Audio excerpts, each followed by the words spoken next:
जय हिंद साथियों, आप सभी का स्वागत है एनके लर्न लेसन्स में। आज हम लोग घटना चक्र इतिहास के अंतर्गत छठी सदी ईसा पूर्व या छठी शताब्दी ईसा पूर्व की राजनीतिक दशा को देखेंगे। तो आइए बिना किसी देर के इस वीडियो को शुरू करते हैं। बौद्ध ग्रंथ अंगुत्तर निकाय। देखिए दोस्तों, जो बौद्ध ग्रंथ है उन्हें त्रिपिटक कहा जाता है, जिसमें त्रिपिटकों में शामिल है सूक्त पिटक, विनय पिटक और अभिधम पिटक। और यह जो सूक्त पिटक है इसको भी 5 भागों में बांटा गया है: दीर्घ, मध्यम, संयुक्त, अंगुत्तर और खुद्दक।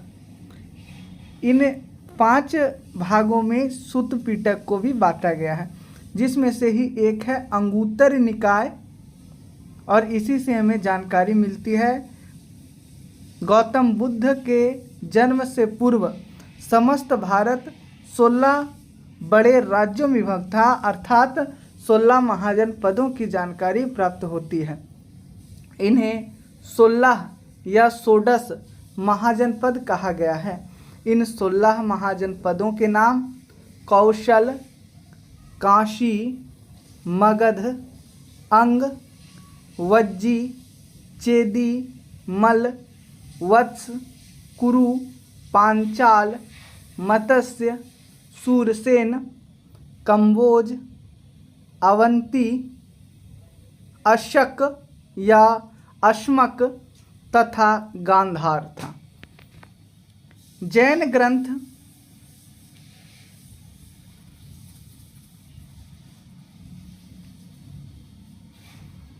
भगवती सूत्र में, जैन ग्रंथ भगवती सूत्र में भी 16 महाजनपदों के नाम मिलते हैं, किंतु इनमें कुछ नाम भिन्न दिए गए हैं।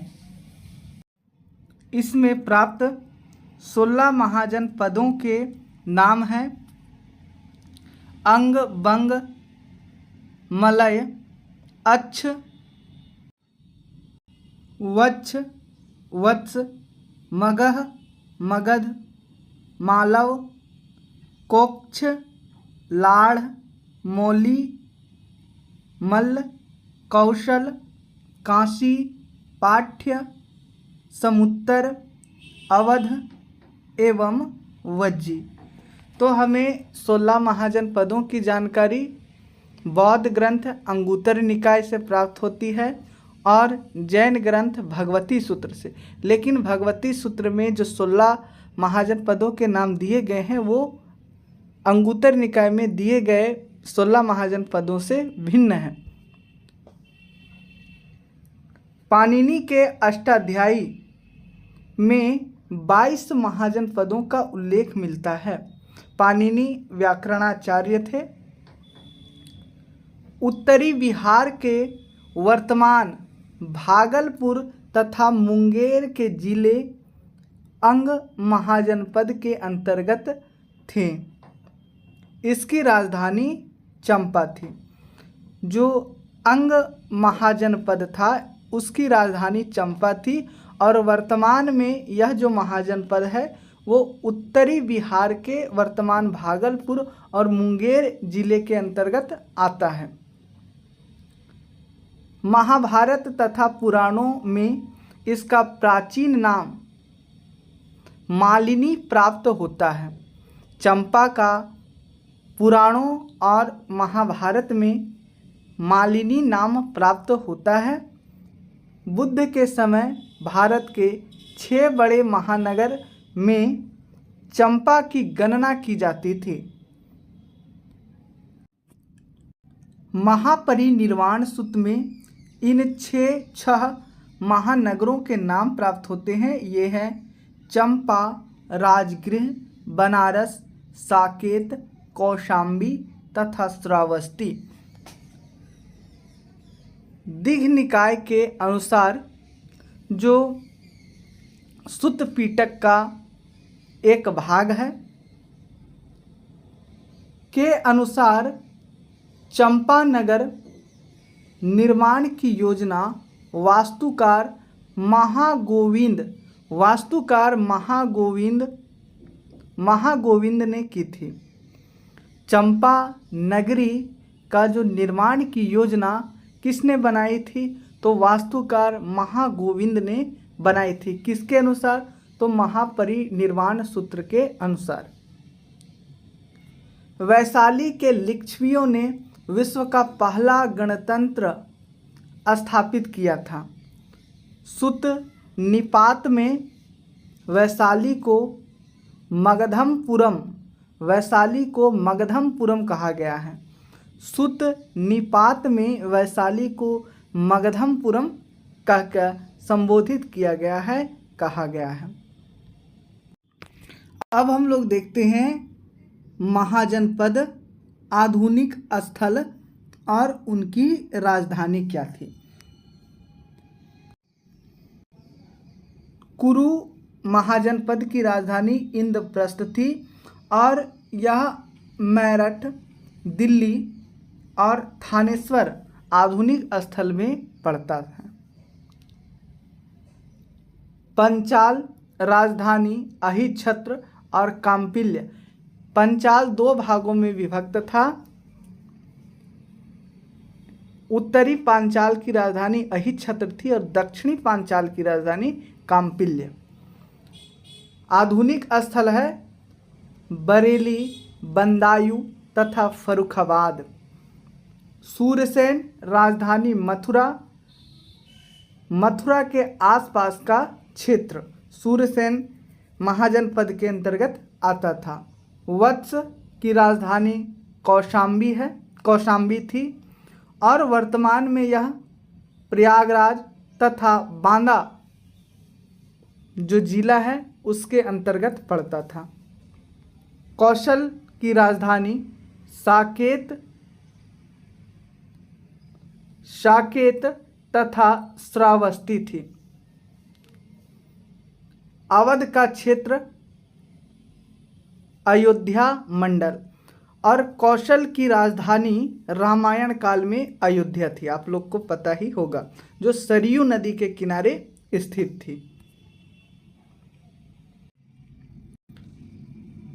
मल महाजनपद की राजधानी कुशीनगर और पावा था और आधुनिक स्थल देवरिया है। काशी राजधानी वाराणसी, आधुनिक स्थल वाराणसी।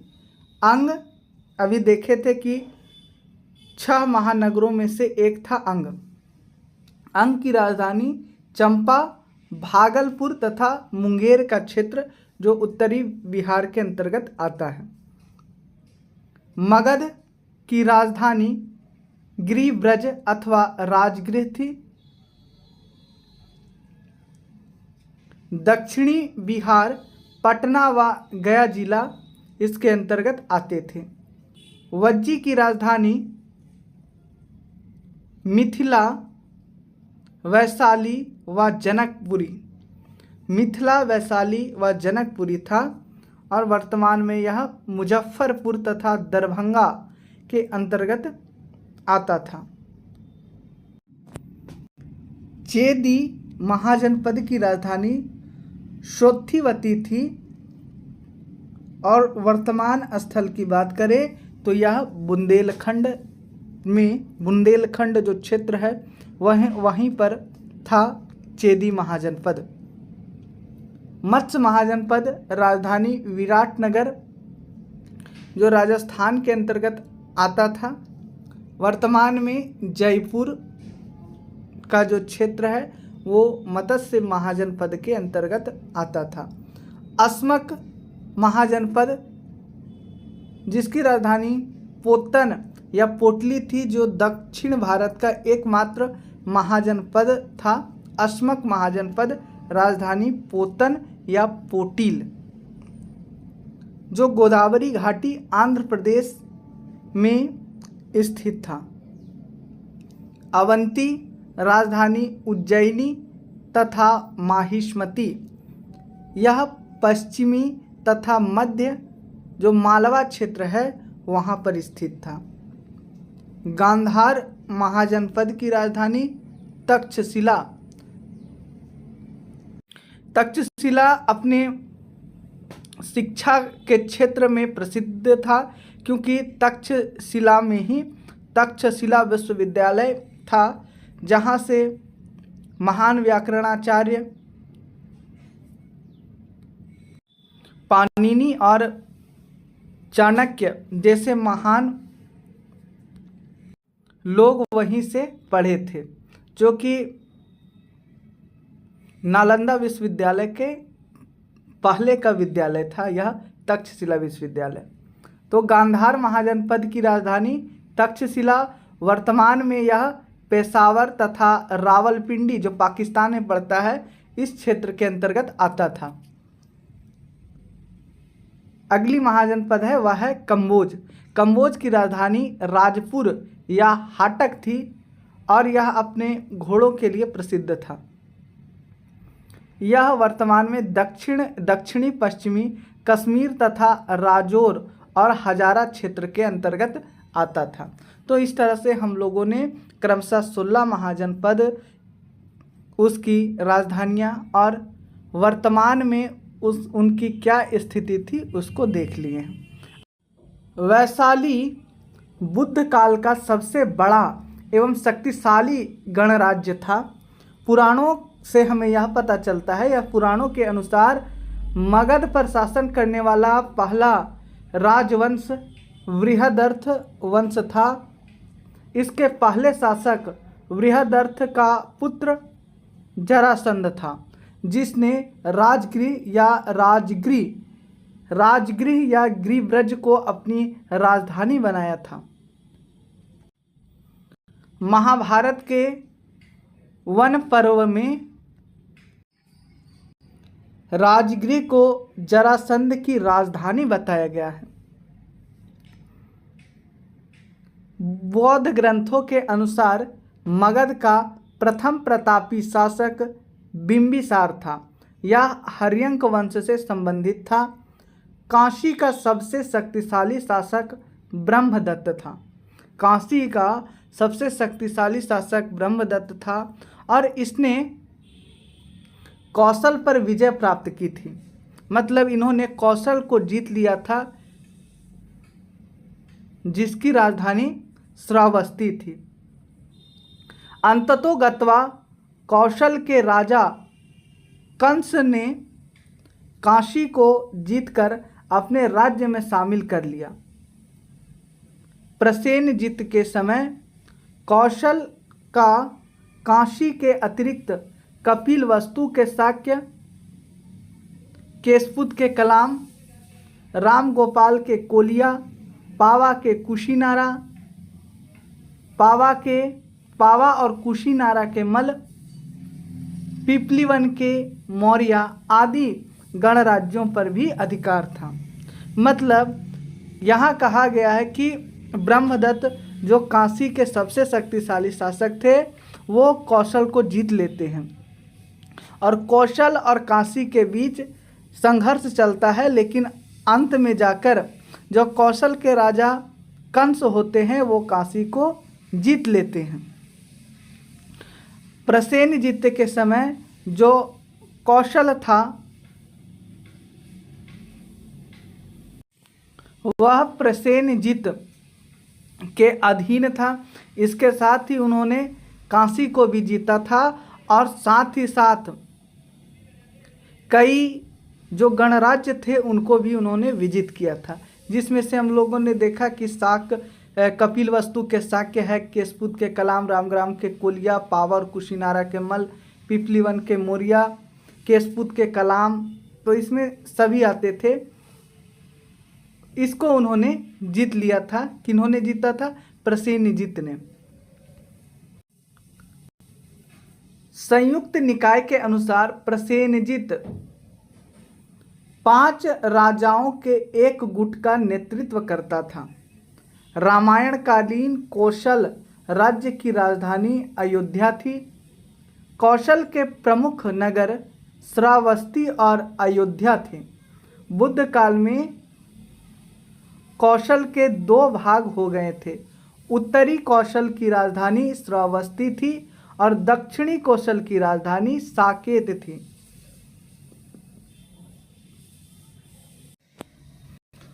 उत्खननों के आधार पर ज्ञात हुआ है कि प्राचीन श्रावस्ती का नगर विन्यास अर्धचंद्राकार था। प्राचीन जो श्रावस्ती था उसका नगर विन्यास अर्धचंद्राकार था। पूर्वी उत्तर प्रदेश के देवरिया जिले में मल महाजनपद स्थित था। इसके दो भाग थे। एक की राजधानी पावा पंड रौना तथा दूसरे की राजधानी कुशीनारा कशिया थी।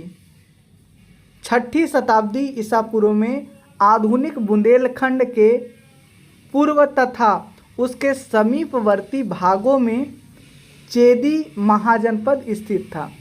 इसकी राजधानी शोथिवती थी। चेदी महाजनपद की राजधानी शोथिवती थी, जिसकी पहचान महाभारत काल में सुक्तिमती से की जाती है। महाभारत काल में चेदी का शासक शिशुपाल था, जिसका वध भगवान श्री कृष्ण द्वारा किया गया था। प्रयागराज इलाहाबाद के आसपास के क्षेत्रों में वत्स महाजनपद स्थित था, जिसकी राजधानी थी कौशाम्बी।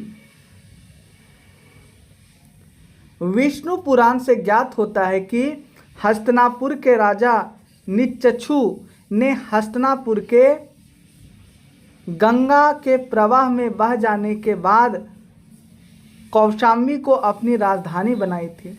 राजा निच्चछु जब हस्तिनापुर गंगा के बाढ़ के कारण बह जाता है तो ये कौशाम्बी को अपनी राजधानी बनाते हैं, ऐसा उल्लेख विष्णु पुराण में हुआ है।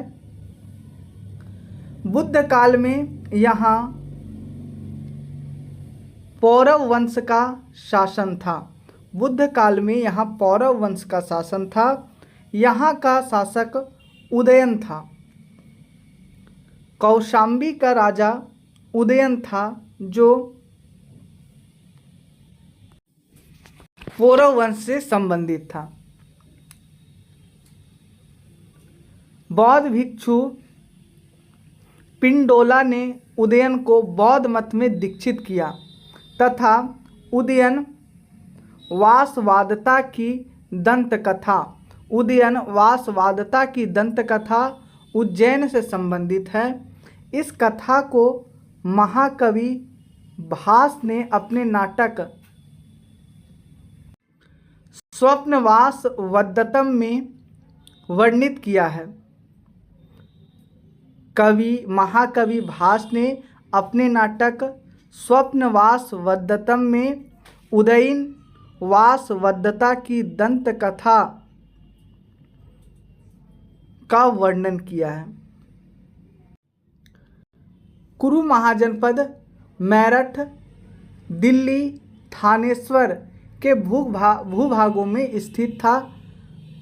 महाभारतकालीन हस्तिनापुर नगर इसी राज्य में स्थित था। बुद्ध के समय यहाँ का राजा कौरव्य था। पांचाल महाजनपद आधुनिक रुहेलखंड के बरेली, बदायूं तथा फर्रुखाबाद के जिले से मिलकर बनता था।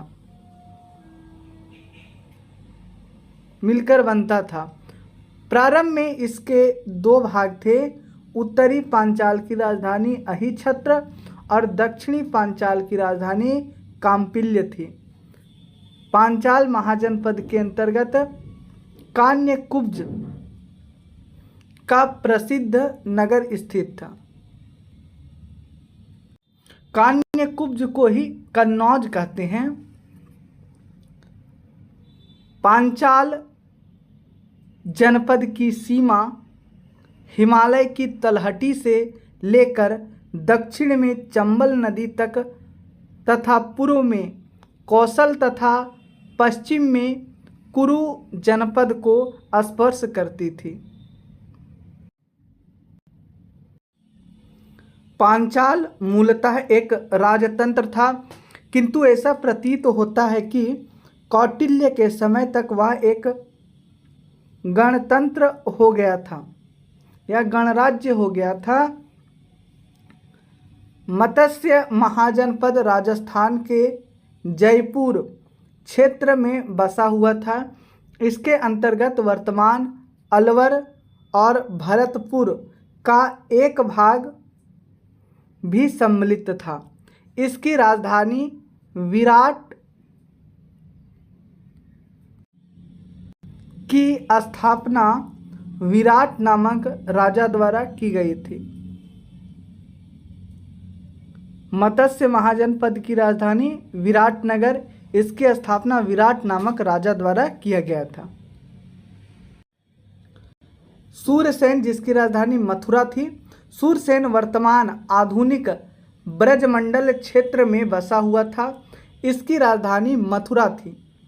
प्राचीन यूनानी लेखक इस राज्य को सुरसेनोई तथा इसकी राजधानी को मेथोरा कहते थे। मतलब सूरसेन को यूनानी लेखक सुरसेनोई तथा इसकी राजधानी मथुरा को मेथोरा कहते थे। अस्मक महाजनपद जो गोदावरी नदी आंध्र प्रदेश के तट पर स्थित था। महाजनपदों में केवल अस्मक ही दक्षिण भारत में बसा हुआ था। अवंती महाजनपद पश्चिमी तथा मध्य मालवा के क्षेत्र में बसा हुआ था। इसकी राजधानी दो भागों में बटी हुई थी। यह जो महाजनपद था वह दो भागों में बटा हुआ था। उत्तरी अवंती की राजधानी उज्जैनी थी और दक्षिणी अवंती की राजधानी माहिष्मती थी।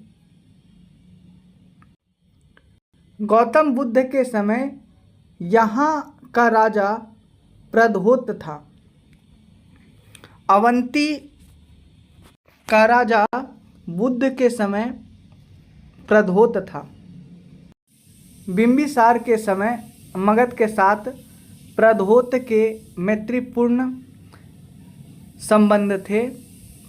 प्रद्योत जब पांडु रोग से ग्रसित था तब बिंबिसार ने अपने राजवेद आजीवक को उसके उपचार के लिए भेजा था। बौद्ध पुरोहित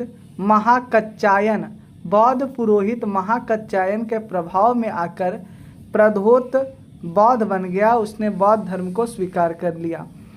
प्राचीन भारत के उत्तरी भाग में दो जनपद थे। ये जनपद थे गांधार और कम्बोज। गांधार महाजनपद वर्तमान पाकिस्तान के पेशावर तथा रावलपिंडी जिले में स्थित था। रामायण से ज्ञात होता है कि तक्षशिला नगर की स्थापना भरत के पुत्र तक्ष ने की थी। भरत कौन थे? तो भरत राम जी के भाई थे। गांधार महाजनपद का दूसरा प्रमुख नगर पुष्कलावती था। कौटिल्य ने कम्बोजों को वार्ता शास्त्रोपजीवी संघ अर्थात पशुपालन, कृषि, वाणिज्य तथा शस्त्र द्वारा जीविका चलाने वाला कहा है। कौटिल्य ने कम्बोजों को वार्ता शास्त्रोपजीवी संघ कहा है। प्राचीन समय में कम्बोज अपने श्रेष्ठ घोड़ों के लिए विख्यात था। 16 महाजनपदों में से 4 कौशल, मगध, वत्स तथा अवंती अत्यंत शक्तिशाली थे। 16 महाजनपदों में से 8 वर्तमान उत्तर प्रदेश में स्थित हैं। 16 महाजनपदों में से 8 महाजनपद वर्तमान उत्तर प्रदेश में स्थित थे।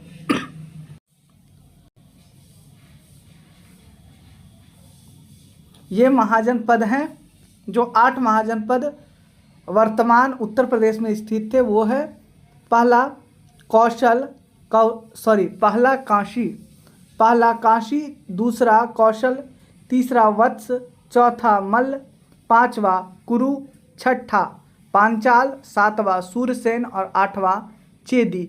ये 8 महाजनपद वर्तमान उत्तर प्रदेश में स्थित थे।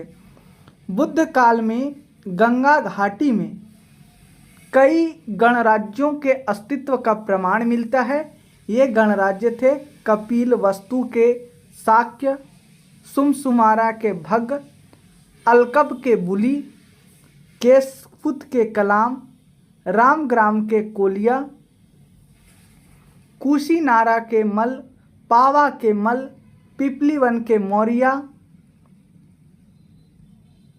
वैशाली के लिच्छवी तथा मिथिला के विदेह। सिक्कों के अध्ययन को न्यूमिस्मेटिक्स कहा जाता है। भारत के प्राचीनतम सिक्के को आहत या पंचमार्क सिक्के कहा जाता है। ये चांदी के बने होते थे। प्राचीन सिक्के को आहत या पंचमार्क सिक्का कहा जाता है, जो किस धातु के बने होते थे? तो चांदी धातु के बने होते थे।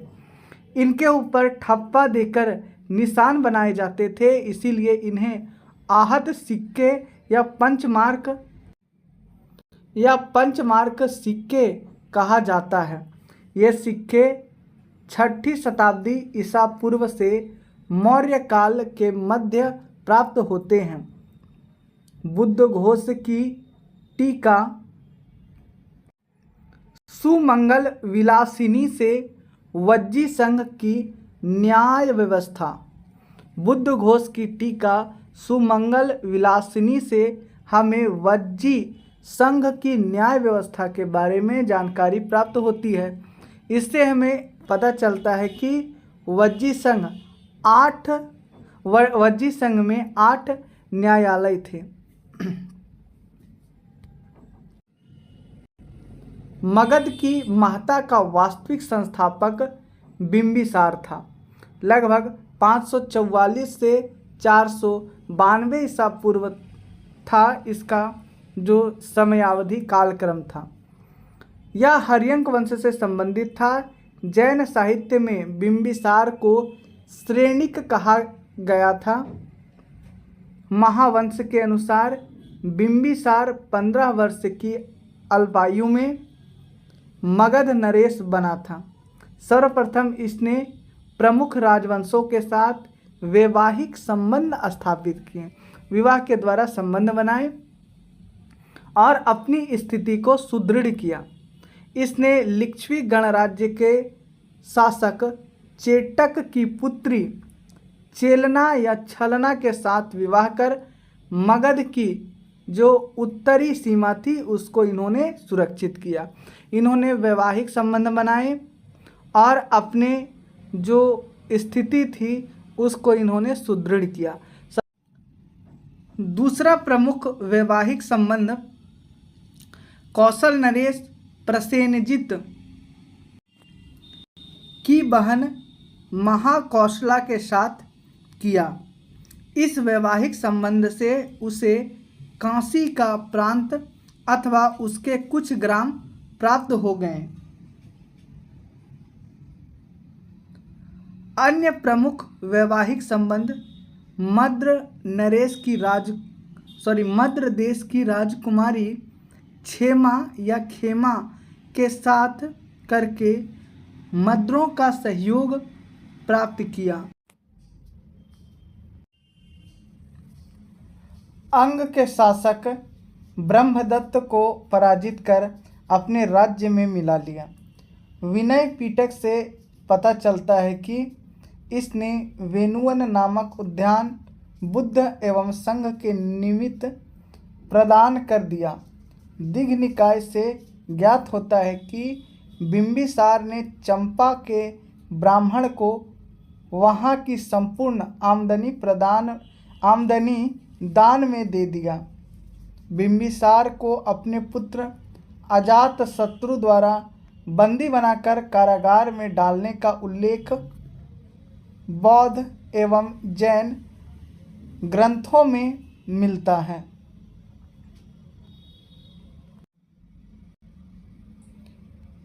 बिंबिसार की मृत्यु 492 ईसा पूर्व के लगभग हो गई। बिंबिसार के पश्चात इसका पुत्र कुनिक अजातशत्रु लगभग 492 ईसा पूर्व से 460 ईसा पूर्व मगध का शासक बना। यह अपने पिता के समान ही साम्राज्यवादी था। इसने इसके शासन के प्रारंभिक वर्षों में मगध एवं कौशल राज्य के बीच संघर्ष शुरू हो गया, किंतु बाद में मगध के शासक अजातशत्रु तथा कौशल के शासक प्रसेनजित के बीच संधि हो गई। प्रसेनजित ने अपनी पुत्री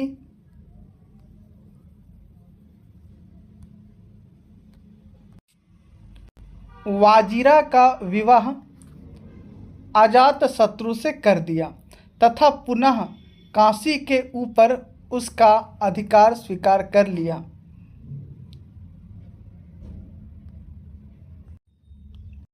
पाटलिपुत्र की स्थापना अजातशत्रु के उत्तराधिकारी उदयन ने गंगा और सोन नदी के संगम पर एक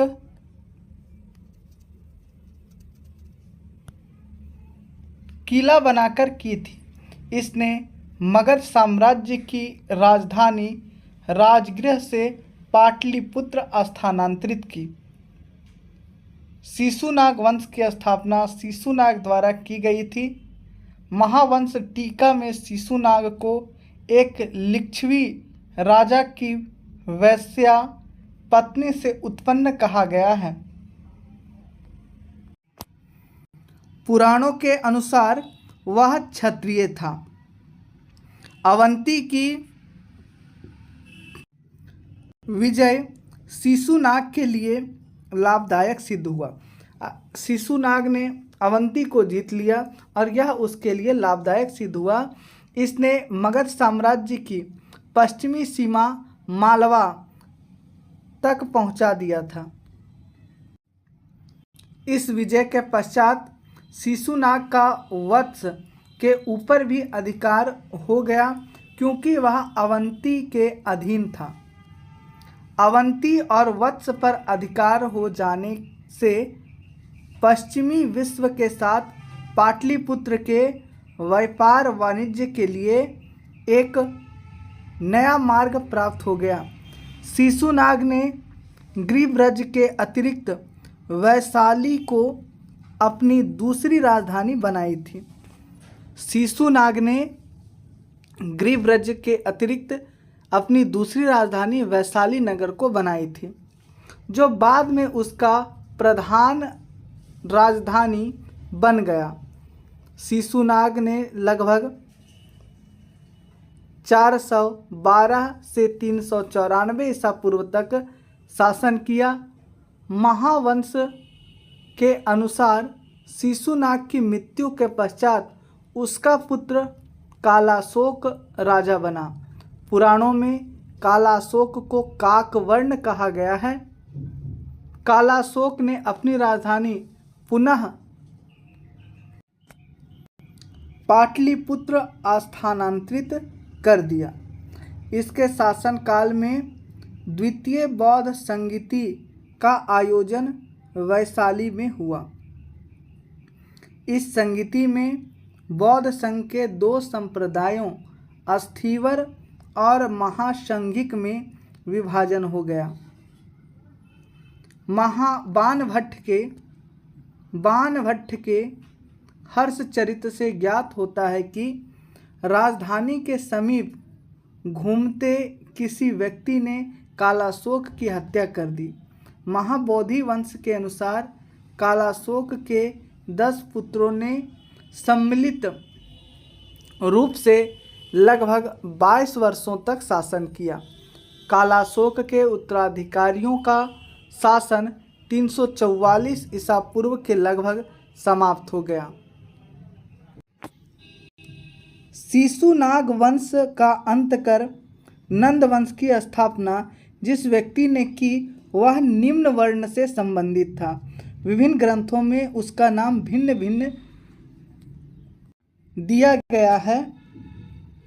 पुराणों में उसे महापद्म, जबकि महाबोधि वंश में उसे उग्रसेन कहा गया है।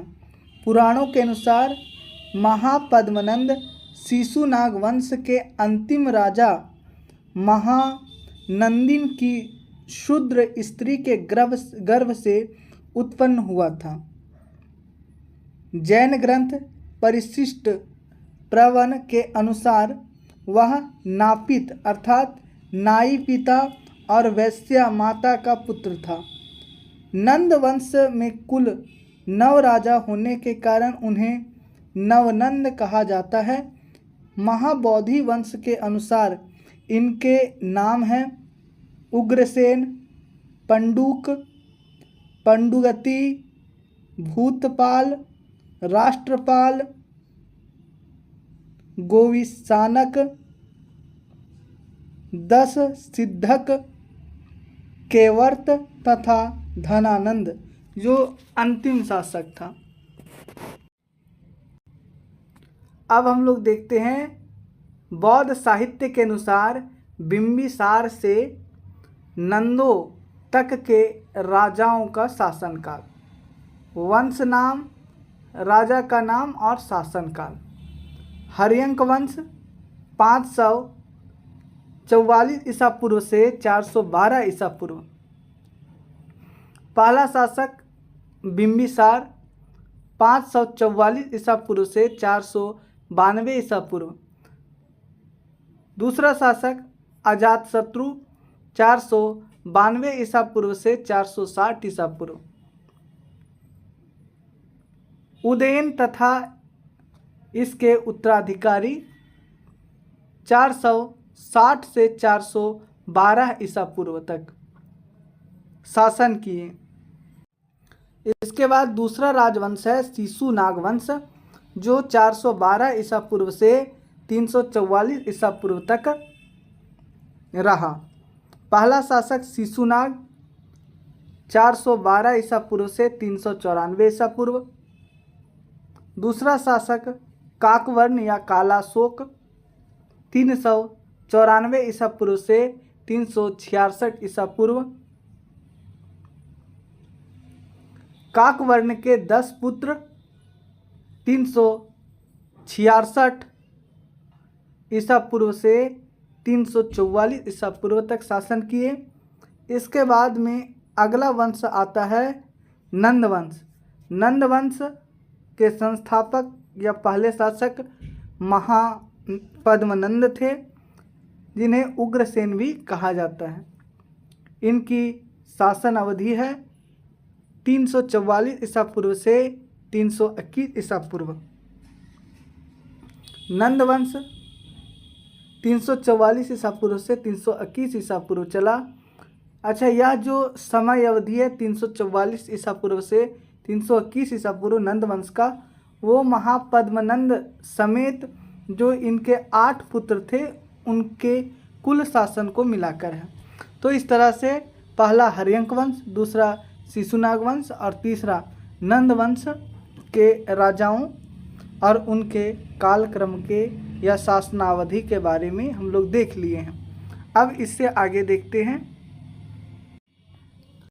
महापद्मनंद को कली का वंश, सभी क्षत्रियों का नाश करने वाला दूसरे परशुराम का अवतार कहा गया है।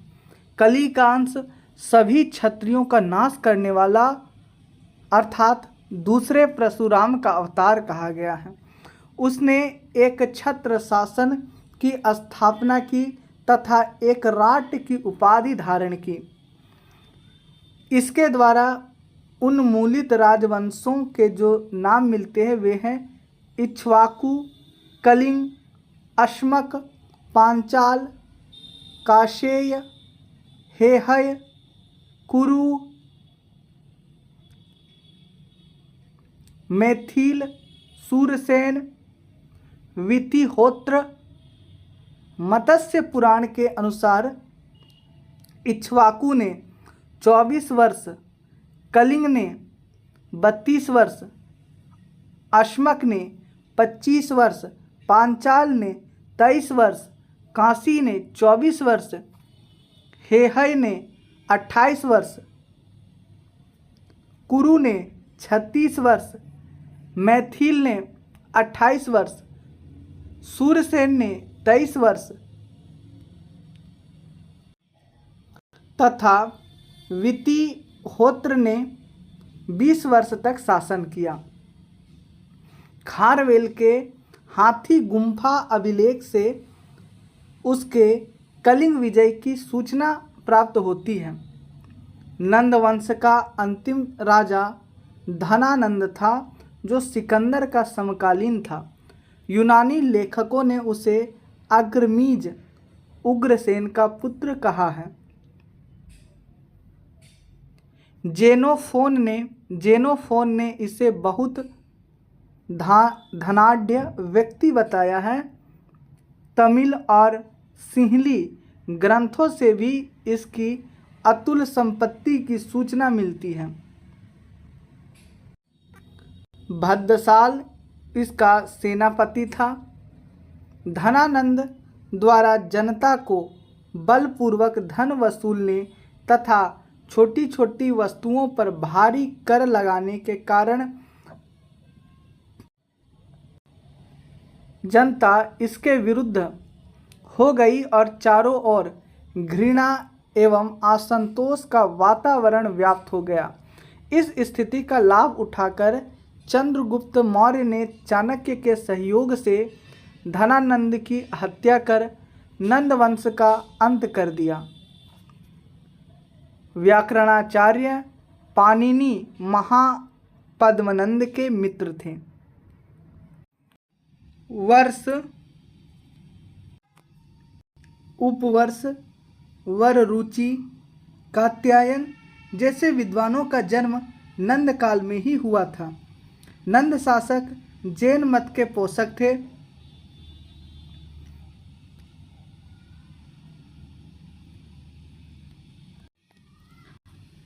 कल्पक नामक व्यक्ति जैन था।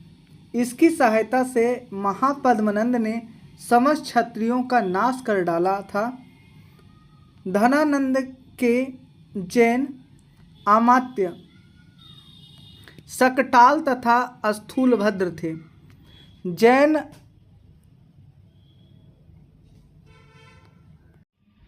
अमात्य शकटाल तथा स्थूलभद्र धनानंद के अधीन थे, अर्थात ये धनानंद के अमात्य थे। मुद्रा राक्षस जो विशाख दत्त के द्वारा रचित एक नाटक है, इसमें भी नंदों के जैन मतानुयायी होने की सूचना मिलती है।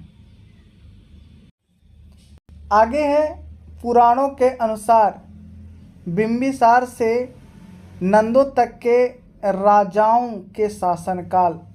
राजा के नाम, शासनकाल वर्ष में शिशुनाग 40 वर्ष, काकवर्ण 26 वर्ष, क्षेमवर्धन 36 वर्ष, क्षेमजीत अथवा छत्रोजस 24 वर्ष, बिंबिसार 28 वर्ष, अजातशत्रु 27 वर्ष, दर्शक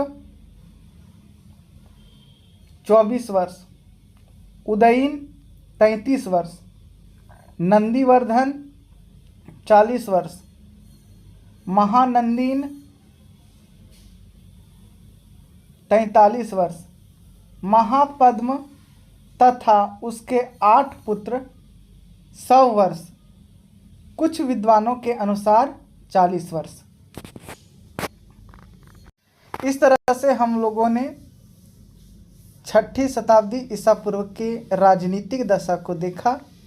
इसके अगले वीडियो में हम लोग इससे संबंधित multiple choice question MCQ questions को करेंगे। धन्यवाद।